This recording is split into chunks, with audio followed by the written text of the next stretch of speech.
오늘 주시는 하나님의 말씀은 구약 시편 127편 1절에서 5절까지 말씀입니다. 하나님의 말씀을 다 함께 봉독하겠습니다. 여호와께서 집을 세우지 아니하시면 세우는 자의 수고가 헛되며 여호와께서 성을 지키지 아니하시면 파수꾼의 깨어 있음이 헛되도다. 너희가 일찍이 일어나고 늦게 누우며 수고의 떡을 먹음이 헛되도다. 그러므로 여호와께서 그의 사랑하시는 자에게는 잠을 주시는도다. 보라, 자식들은 여호와의 기업이요 태의 열매는 그의 상급이로다. 젊은 자의 자식은 장사의 수중의 화살 같으니 이것이 그의 화살통에 가득한 자는 복되도다. 그들이 성문에서 그들의 원수와 담판할 때에 수치를 당하지 아니하리로다. 아멘. 오늘 설교 제목은 잠을 주시는 하나님입니다. 1부 때 먹었어요. 설교를 잠을 주시는 하나님을 하니까 열심히 설교하는데 몇몇 분이 안드로메다로 자꾸 가셔가지고, 그래서 제가 지금 정신을 바짝 차리고 설교를 해야 되겠습니다. 1815년 6월에 나폴레옹 보나파르트가 이끄는 프랑스 제1제국의 군대와 웰링턴 공작이 이끄는 영국 주축의 유럽 연합군이 전투를 벌였습니다. 그게 유명한 워털루 전투입니다. 나폴레옹은 위대한 전략가이고 정복가입니다. 유럽 대부분을 차지하고 황제가 됐습니다. 전쟁 때마다 대담한 공격 능력을 보여주었습니다. 그래서 그 유명한 말이 있죠. 내 사전에 불가능은 없다. 아주 참 오만한 말이기도 하는데, 어쨌든 그 워털루 전투에서 예상 밖으로 나폴레옹의 군대가 웰링턴의 군대에 패배하게 됩니다. 그리고 나폴레옹의 시대는 막을 내립니다. 이유가 뭘까? 도대체 그 유능한 나폴레옹이 왜 패배했을까? 이에 대해서 역사가들의 다양한 견해가 있지만은 그 중에 흥미로운 관점이 하나 있습니다. 그것은 나폴레옹의 수면 습관 때문이라는 것입니다. 나폴레옹은 새벽 2시 혹은 3시에 잠자리에 들었고 5시, 6시에 기상을 했습니다. 그러니까 하루에 서너 시간밖에 잠을 안 잤고 낮에 잠깐씩 눈을 붙이긴 했지만 절대 수면이 부족했습니다. 그러다 보니까 집중력이 떨어지고 판단력이 흐려졌던 것입니다. 나중에 나폴레옹 본인도 내가 도대체 왜 그런 실수를 연달아 했을까라고 한탄스러워했다고 합니다. 자기도 이해가 안 됐다라는 것이죠. 그런 한탄하고 후회하는 나폴레옹의 모습을 그림으로 누가 이렇게 그려놨더라고요. 너덜너덜해진 나폴레옹의 모습입니다.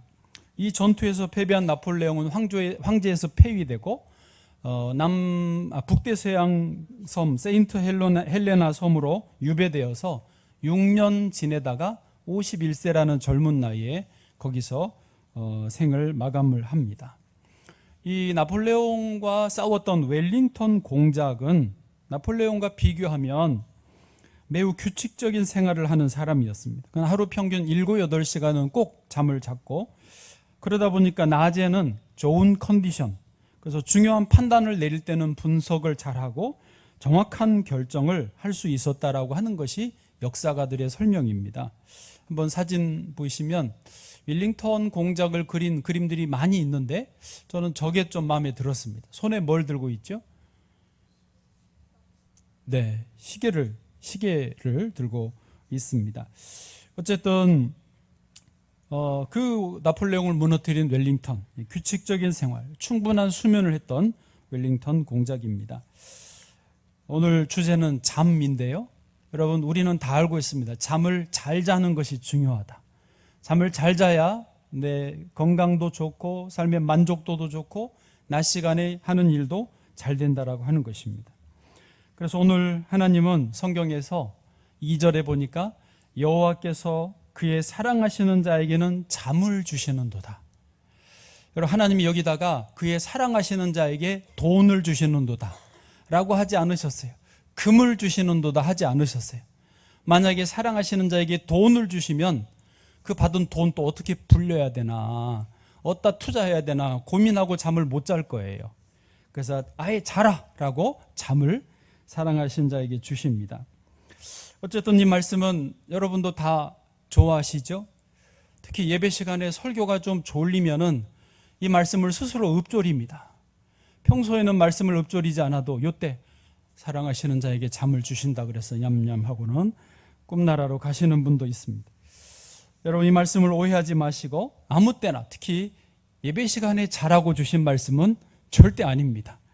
오해하지 마시고 이 말씀의 의미를 잘 이해하고 날마다 꿀맛 같은 단잠을 주무시기를 축복합니다. 자, 첫 번째로 보시면 이 하나님이 꿀잠을 주시는 전제가 있는데요. 하나님 없는 수고는 헛되다라고 하는 것이 전제가 됩니다. 그러니까 이 단잠을 누리려면 이거를 이해하고 그 삶을 살아야 되는 거예요. 하나님 없는 수고는 헛되다. 오늘 본문에서 1절, 2절에 이 헛되다라는 단어가 3번 나와요. 한번 다시 눈으로 보시죠, 여러분은. 1절에 여호와께서 집을 세우지 아니하시면 세우는 자의 수고가 어떻게 해요? 헛되며, 또 여호와께서 성을 지키지 아니하시면 파수꾼에 깨어 있음이 헛되도다. 2절도 상반절에 보면 일찍 일어나고 늦게 누우고 수고의 떡을 먹음이 헛되도다. 다 같은 헛되다라는 단어고요. 히브리어로는 야벨, 죄송합니다. 샤부인데 이게 무슨 말이냐면, 무슨 뜻이냐면 아무리 수고해도 소용이 없다. 열심히 일해도 참된 결과를 얻지 못한다. 그냥 한 단어로 말하면 이 샤부는 헛수고라는 말이에요. 좀 더 쉬운 말로 하면 꽝이야. 열심히 했지만 결과가 없는, 그게 내게 안 되는 꽝이라는 그런 단어가 여기 헛되다, 샤부입니다. 근데 헛되다라는 단어가 또 많이 나오는 성경의 책이 있죠. 전도서 1장 2절에 보면은 여러 번 나옵니다. 헛되고 헛되며 헛되고 헛되니 모든 것이 헛되도다. 5번이나 반복해서 나와요. 여기에 헛되다라는 히브리어 원어는 헤벨이고, 여기는 좀 인생 전체가 철학적으로 볼 때 허무하다, 그런 의미입니다. 약간 비슷하지만 다른 거죠. 그냥 인생이 허무하다, 막연한 허무주의로 빠지는 게 여기 헤벨이라면, 오늘 본문으로 오면 이건 훨씬 더 실제적이에요. 열심히 일했지만 내게 돌아오는 게 없는, 내가 먹을 게 없는, 남 좋은 일만 시키는 게 오늘 본문의 127편의 수하부, 헛수고, 꽝, 남 좋은 일 시키는 거, 열매가 없는 그런 뜻이라는 것이죠. 자, 이제 본문으로 오시죠. 그런데 오해하지 말 것은, 그러면 우리가 일하는 게, 수고하는 게 소용없냐, 그런 의미가 아닙니다. 다시 정확하게 말하지만 하나님 없는 수고가 헛되다라는 거예요. 하나님 없는 노력, 고생이 꽝이라는 거예요. 하나님이 세워주셔야, 하나님이 지켜주셔야, 하나님이 도와주셔야 우리는 비로소 참된 평안과 참된 꿀맛 같은 단잠을 누릴 수 있다라고 말하는 것입니다. 어떤 부자가 있었습니다. 열심히 농사를 지어서 그의 풍년이 됐어요. 곡식을 많이 추수했는데 쌓아둘 곳이 없을 정도입니다. 그래서 급하게 큰 창고를 짓고 거기에 곡식과 물건들을 쟁여놨습니다. 그리고 스스로 이렇게 말합니다. 내 영혼아, 여러 해 쓸 물건을 많이 쌓아두었으니 이제 평안히 쉬고 먹고 마시고 즐거워하자. 여러분, 이게 성경에 있는 말씀이긴 하지만 요즘 현대인들이 이것을 꿈꾸지 않습니까? 다 몇십억 몇백억 벌어서 주식에 통장에 쌓아놓고 나는 먹고 마시고 즐거워하기를, 다 그런 삶을 꿈꾸지 않습니까? 그런데요, 하나님은 성경에서 그런 삶을 하나님의 자녀들이 살라고 하지 않으셨어요. 그런 삶은 오히려 위험하고, 그런 삶은 사탄적이에요. 세상이 제시하는 삶이고 사단이 미혹하는 삶의 모습입니다. 하나님은 그렇게 말씀하지 않으셨어요. 사실 그 사람에게 하나님이 뭐라고 그러셨냐? 어리석은 자여, 오늘 밤에 내 영혼을 도로 찾으리니 그러면 너의 준비한 것이 누구의 것이 되겠느냐? 사람들은 더 많이 벌려고, 더 안정이 되려고, 더 풍요로움을 누리려고, 더 이제 일 안 해도 파이어족 돼서 놀러만 다니려고 막 새벽부터 늦은 밤까지 밤에 잠도 안 자고 주식창을 미장을 들여다보고 아침 9시 땡 되면 출근했는데 화장실 갔다 올게요 그래가지고 과장님도 화장실에 오시고 팀장님도 화장실에 오시고 9시 땡 되면 다 거기서 만난대요. 그리고 어떤 사장님은 9시 10분에 업무 시작하자 그런대요. 다 사람들이 좀 죄송한 표현 좀 미쳤습니다. 잠언 5장 10절 읽어보실까요? 시작. 두렵건대 타인이 내 재물로 충족하게 되며 너의 수고한 것이 외인의 집에 있게 될까 하노라. 너의 재물, 너의 수고한 것이 다 남 좋은 일을 시킨다. 그게 수하부예요. 헛되다. 하나님 없이 이렇게 하는 것은 다 헛되다라는 것입니다. 그래서 하나님이 없으면 있는 것도 감사를 못해요. 만족을 못해요. 여러분 도대체 얼마를 가지면 만족할 것 같습니다. 지금 생각에는 예를 들면 100만 원 있는 사람 내가 1000만 원 있으면 만족하겠다. 1000만 원 내가 1억만 있으면 좋겠다. 1억 있으면요 10억만 있으면 10억 있으면요 100억만 있으면 끝이 없는 것이 우리 인간의 욕심 아니겠습니까? 그래서 있어도 다 불행합니다. 있는데도 먹을 것이 이렇게 풍족한데도 다 불행해. 절대 행복하다라는 것을 못 느끼고 삽니다.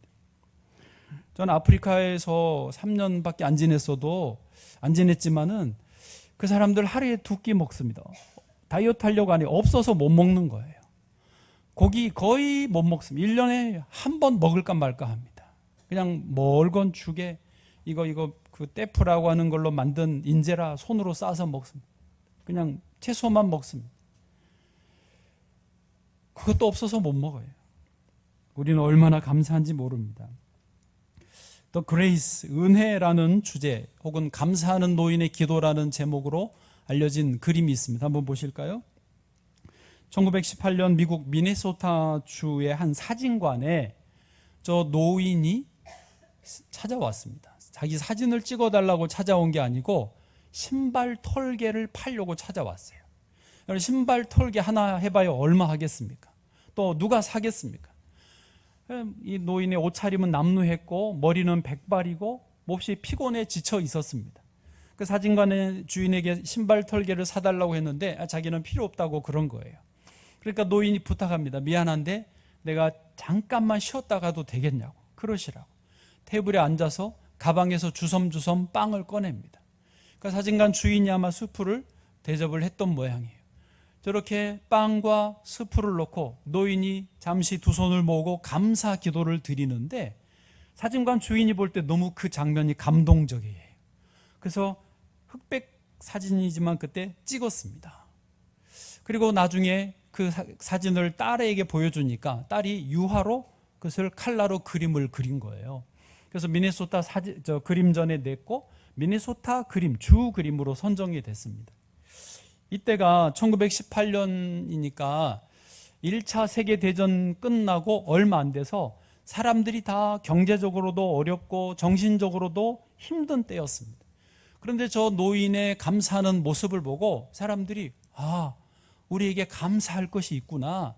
우리에게 하나님 앞에 감사의 머리를 숙일 때 기쁨이, 행복이 있구나. 그러면서 위로를 받았던 것입니다. 그래서 유명해진 것입니다. 이틀 전에 의정부에서 4명의 가족이 죽는 사건이 발생했습니다. 바로 이틀 전 이야기. 저는 너무너무 마음이 아팠는데 40대 부부가 아파트에서 이제 투신한 거죠. 떨어져서 병원으로 옮겨졌지만은 결국 병원에서 돌아가셨습니다. 그래서 그 부부의 집을 탐문해서 겨우 찾아가지고 집을 확인하니까 두 자녀, 12살, 8살 두 자녀가 숨져 있었습니다. 한 5시간 전에 어느 집에서 심하게 부부싸움을 한다는 하는 소리가 들리니까 경찰에 이웃집에서 신고를 했어요. 근데 정확히 어느 집인지를 몰라서 탐문을 했는데 그때는 또 안에서 조용해버린 거예요. 그래서 그 집을 못 찾고 돌아갔는데 5시간쯤 뒤에 이렇게 사건이 발생한 것입니다. 집에서는 사고 현장에 유서가 발견이 됐어요. 이게 불과 이틀 전 일이라 정확히 지금 왜 그랬는지 조사는 안 나왔지만은 짐작해 볼 수 있지 않습니까? 부부싸움을 하고 뭔가 무슨 이유로 돈 때문인지 뭐 때문인지 외도 때문인지 부부싸움을 하고 아이들까지 죽게 하고 유서 써놓고는 투신해버린 거예요. 여러분 지금 이렇게 살기 좋은데 하나님이 없으면, 하나님을 인정하지 않으면 다 감사를 못하는 거예요. 이렇게 비참하게, 이렇게 어려운 모습으로 끝나게 되는 것입니다. 여러분 부부싸움은 하지 마시기를 바랍니다. 혹시 싸움이 벌어져도 말하셔야 돼요. 여보, 지금 사탄이, 마귀가 장난치는 거야 라고 외쳐야 돼요. 제가 그렇게 해서 잘 넘어왔어요. 그 싸울 일이 있어도 그걸 싸우게 부추기는 거는 전부 마귀고 사탄이지 하나님이 싸우라고 부추기겠습니까? 우리 안에는 욕심 때문에, 우리 안에는 모든 어떤 어둠의 권세들 때문에 그런 일이 벌어지는 것입니다. 하나님 없으면 전부 헛된 것입니다. 하나님을 인정하시기를 축복합니다. 두 번째로 이제 넘어가셔서 그 전제를 깔고 하나님이 잠을 주시는데요. 하나님이 주시는 잠은 뭐냐 하는 것이죠. 2절을 한번 하반절 보시면, 그러므로 여호와께서 그의 사랑하시는 자에게는 잠을 주시는도다라고 했는데, 이 단어는 두 가지로 번역이 가능합니다. 그러니까 한 가지는 여기 그대로 슬리핑, 잠 자체를 주시는 게 하나님 주신 첫 번째 선물이고요. 또 하나는 여기에 그 다른 식으로 번역이 되는 거 있어요. 현대어 성경에는 이렇게 번역이 되어 있습니다. 여호와께서는 사랑하는 이가 잠자고 있는 중에도 필요한 것을 마련해 주시는도다. 이해되세요? 잠을 자고 있는데, 잠을 잘 자는데 하나님이 필요한 것을 마련해 주신다는 거예요. 또 새번역 성경에는 이렇게 되어 있습니다. 주님께서는 사랑하시는 사람에게는 그가 잠을 자는 동안에도 복을 주신다. 아멘이시죠? 그러니까 하나님 주신 잠의 특징은 이런 거예요. 잠 자체도 잘 자게 하시고, 두 번째는 그렇게 꿀 같은 잠을 자는데 그냥 하나님이 하는 일에 복을 주는 거예요. 저절로 다른 일들이 잘 되는 그런 은혜를 준다는 것입니다. 얼마나 좋습니까? 대박 아닙니까? 이런 복을, 이런 잠을 주무시기를 바랍니다. 예배 시간에 자면 나는 모르겠어요. 네. 그런데 하나님이 이렇게 주시는 은혜의 잠을 누리고 싶다면, 이 복을 누리고 싶다면 성경 전체적으로 전제하는 게 있습니다. 그게 뭐냐? 앞에서도 이야기했지만 하나님 없는 수고를 하지 말아야 되는 거예요. 그 대신에 모든 일에 하나님을 인정하고 하나님을 전적으로 신뢰하라는 것입니다. 그러면 이게 가능해지는 거예요. 인간 중심의 사고방식, 내가 이거 안 하면 안 돼, 그래서 과로를 하고 이 문제로 골치를 썩이고 염려하고 불안하고 혹은 분노하고, 그런 삶이 아니라 내가 할 일은 하지요. 그러나 모든 결정은 하나님 손에 있습니다 하고 맡기는 거예요. 그러면서 쉼을 누리고 평안을 누리고 잘 잘 수 있는 것이죠. 여러분 약간의 차이죠.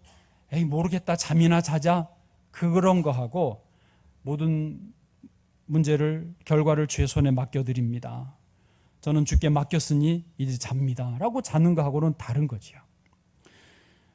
저는 어젯밤에도, 저는 목사는 토요일 밤이 제일 긴장되거든요. 어젯밤에도 11시에 이제 잡니다라고 누웠는데 잠깐 생각이 복잡한 거예요. 내일 설교도 잘 해야 되고, 또 인간 목사니까 또 공동회에 있고 오후에 재직회 있고 이번 주 삼계탕 나눔도 잘 준비돼야 되는데 갑자기 생각이 복잡해져서 잠이 얼른 안 드는 거예요.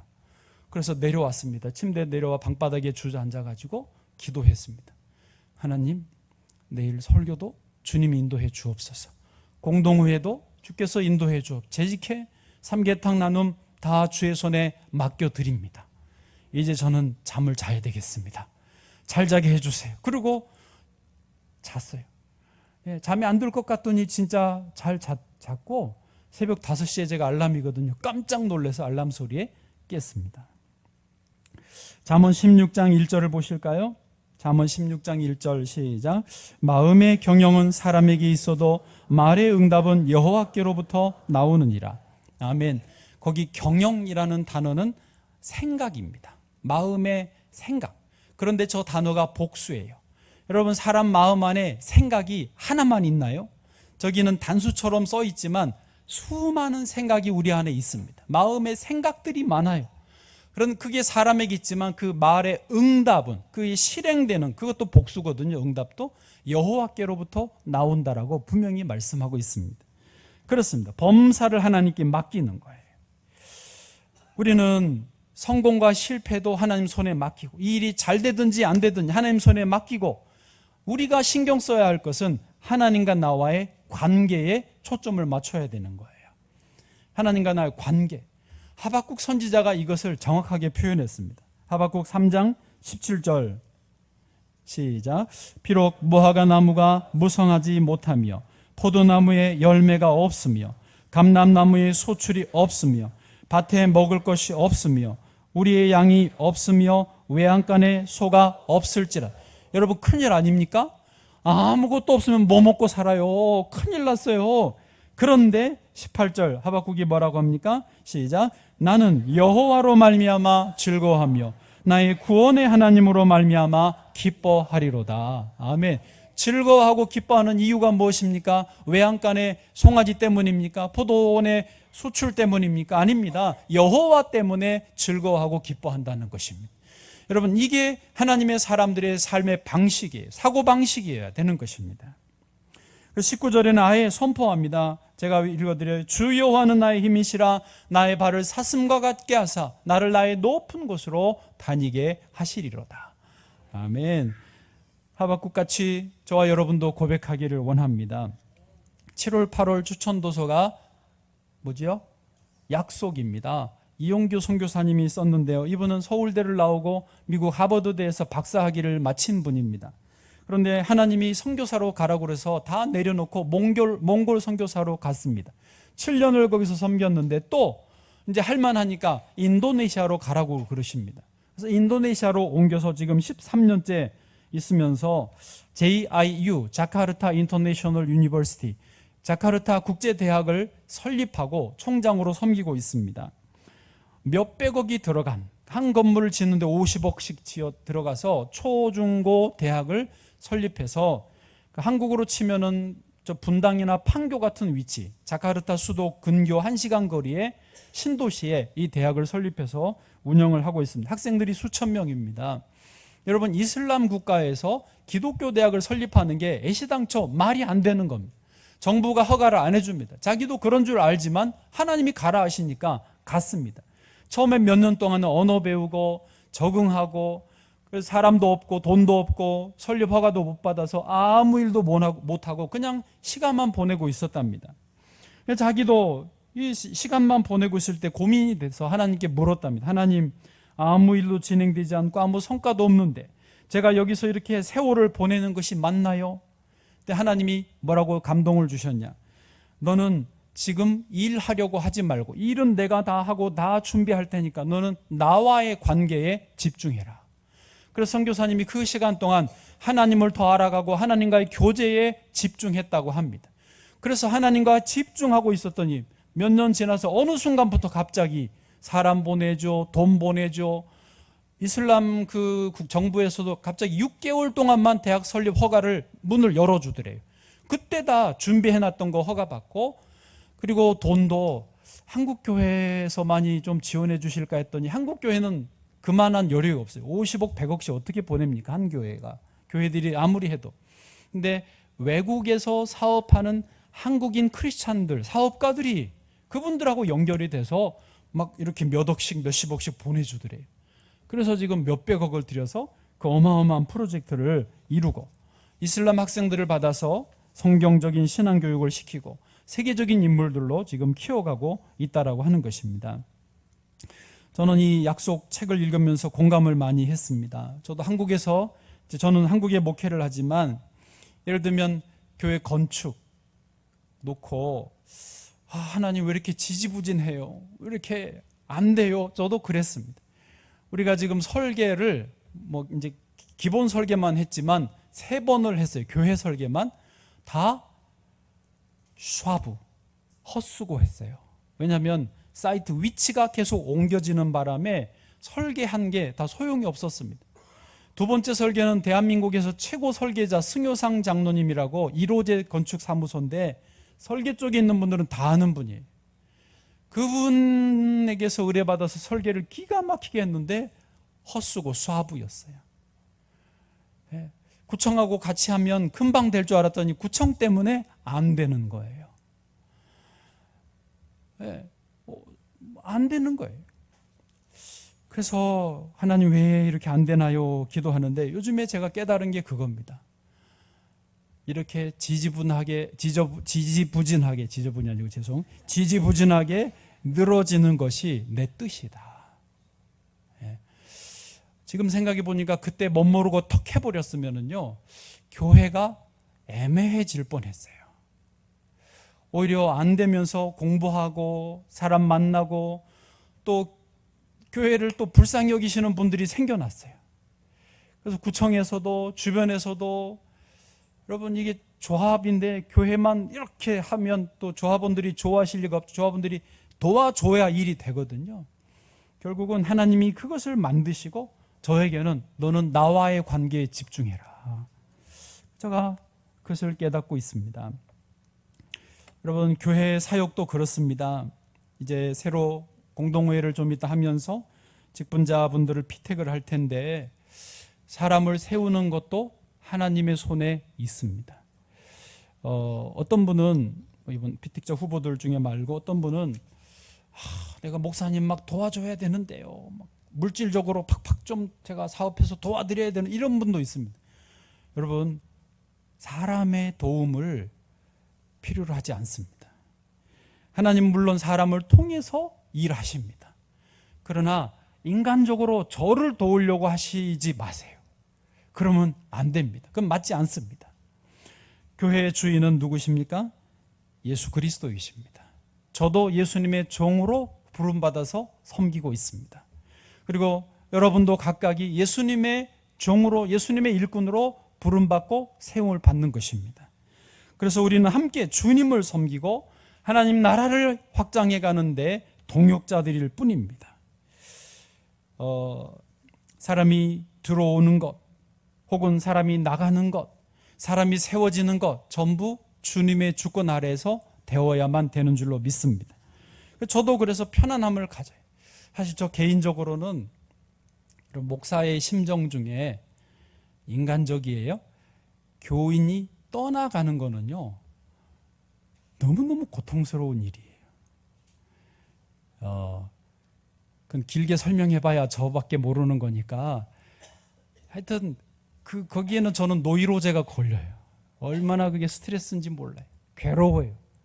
내가 뭘 잘못해줬나 보다. 내가 뭘 실수했나. 계속 자책하게 되는 게 있어요. 그런데 이용규 선교사님 책에도 그런 내용이 나오지만 다 그게 하나님이 하시는 일이다. 아멘도 안 하시고. 그래서 저도 하나님 손에 맡깁니다. 들어오시는 것도 하나님이 하시고 나가게 하시는 것도 하나님이 하시고 세우는 것도 하나님이 하시고 함께 동역하게 하시는 것도 하나님이 하시는 일인 줄로 믿습니다. 아멘. 그렇게 계속 하나님이 그래서 하나님 주시는 잠을 잘 수 있고 하나님 주시는 복을 자는 동안에도 누릴 수 있게 되는 줄 믿습니다. 마지막 세 번째 자연스럽게 따라오는 복이 있는데요. 믿음의 동역자가 많아지는 복이에요. 오늘 본문에서 127편 3절, 4절, 5절은요. 모든 이 자식들이 많아지는 자녀들이 많아지는 복이라고 말씀을 하시거든요. 한번 3절만 먼저 읽어보실까요? 시작. 보라 자식들은 여호와의 기업이요 태의 열매는 그의 상급이로다. 아멘. 옛날 농경사회 때는 목축업도 마찬가지지만 자녀들이 여호와의 기업이요 상급이었습니다. 그게 자녀가 많으면 성공의 상징이었습니다. 그러나 지금은 조금 다르게 적용을 해야 되겠죠. 지금은 믿음의 동역자가 많은 것이 자녀가 많은 것과 같다라고 해석할 수 있습니다. 4절로 가보시면요. 젊은 자의 자식은 장사의 수중의 화살 같으니. 젊은 자의 자식이 무슨 의미냐면 말 그대로입니다. 젊은 자의 자식, 일찍 결혼해서 자녀를 낳은 사람들. 그러니까 10대 후반, 20대 초반에 결혼해서 자녀를 낳으면 내가 40대 때 아이가 20대예요. 예, 괜찮지 않아요? 결혼을 빨리 하기를 축복합니다. 예, 못 모르고 결혼했는데 나랑 같이 이제 커가는 거예요. 네네. 그렇다고요? 예. 이게 뭐냐면, 이제 이런 분들은 내가 사회생활 하는데 이미 장성한 자녀가 내 힘이 되는 거죠. 동역자가 되는 그런 의미예요. 그게 이제 구체적으로 5절을 보시면 나와 있습니다. 5절에 이것이 그의 화살통에 가득한 자는 복되도다. 그들이 성문에서, 여기 성문은요, 공공 그 장소입니다. 사람들이 모여서 행사를 하고 그 공동체 의사결정을 하고 재판도 성문에서 이루어졌거든요. 성문에서 그들의 원수와 담판할 때에 수치를 당하지 않아요. 누구 때문에요? 젊은 자의 그 자식들 때문에. 왜 우리 아버지 괴롭혀요? 우리 아버지 그런 분 아니에요? 하고 막 편들고 들면은 함부로 아버지를 손을 못 대는 거죠. 어머니를 함부로 뭐라고 못하는 거죠. 그런 것이 이게 이제 전체적으로 해석할 때 믿음의 동역자가 많은 복이라는 것이죠. 아르헨티나 축구팀에는 누가 있습니까? 메시가 있습니다. 아, 잘하시네요. 여자분들이 더 잘하시더라고요. 근데 제가 한 장면을 봤는데 아르헨티나가 경기하는 중에 메시가 상대의 선수의 태클에 걸려서 넘어졌어요. 그랬더니 어떻게 된 줄 아세요? 다른 10명의 아르헨티나 선수들이 벌떼같이 덤벼들어가지고 왜 우리 메시 태클하냐고 막 덤벼드는 걸 내가 봤어요. 깜짝 놀랐습니다. 메시는 39살이에요. 그런데 메시가 세계적인 축구 스타고 뭐 돈도 어마어마하게 많이 벌었겠지요. 축구도 너무너무 잘합니다. 그런데 그렇다고 해서 같은 팀 선수들이 그렇게 덤빌 리가 없거든요. 이게 뭘까요? 모르긴 해도 메시는 그 자기 팀원들에게 신뢰를 받고 존경을 받고 있어요. 아마도 메시는 자기 후배들을 계속해서 도와주고 너도 골 좀 넣으라고 어시스트 해주고 이렇게 하는 거야 가르쳐주고 어떻게든지 막 계속 챙기니까 후배들이 볼 때 우리 메시는 우리가 보호해야 돼. 내가 보호해야 돼. 그렇게 물불을 안 가리고 덤벼들었던 거 아닌가 싶습니다. 여러분에게도 이런 은혜가 있기를 바랍니다. 여러분 아세요? 제가 전에도 말했지만 부자 되신 분들을 찾아서 물어보면 뭐라고 대답하냐면 다 내가 열심히 한 것보다 사람들이 도와줘서 이렇게 됐다라고 말합니다. 성공에 관해서도 아무리 들어봐도 그 부분이 꼭 있습니다. 여러분 내가 열심히 해서 내가 막 열심히 막 잠도 안 자고 아침부터 저녁까지 열심히 한 분들은요 딱 자기 먹을 거 벌어요. 그렇지 않습니까? 여러분 지금까지 살아오시면 그런 거 경험하지 않아요? 열심히 사는데 딱 자기 가족 내 먹을 것만 버는 경우들이 대부분입니다. 그런데 옆에서 밀어주면은요 내 먹을 것은 물론이고 오히려 나누고 베풀 것들이 채워지는 것을 경험하는 것입니다. 하나님 주신 복은 이런 복인 것입니다. 할렐루야. 저도 우리 교회 건축, 우리 교회 목회, 우리 성도님들의 모든 일터 사업장에 이런 은혜가 있기를 축복합니다. 내 혼자만 열심히 해서 내가 잘 살아볼기라고 하던 그것을 내려놓으셔야 돼요. 회개하셔야 됩니다. 잠 안 자고 막 이렇게 하는 거 너무 그러지 말아야 됩니다. 오히려 하나님을 신뢰하고 주변 사람들을 챙기고 돕고 하나님 은혜 안에서 같이 가려고 할 때에 넉넉해지는 그런 복이 있을 줄로 믿습니다. 전도서 4장 12절 읽고 마치겠습니다. 시작. 한 사람이면 패하겠거니와 두 사람이면 맞설 수 있나니 세 겹줄은 쉽게 끊어지지 아니하느니라. 아멘. 귀한 이런 일꾼들이 세워지기를 축복합니다.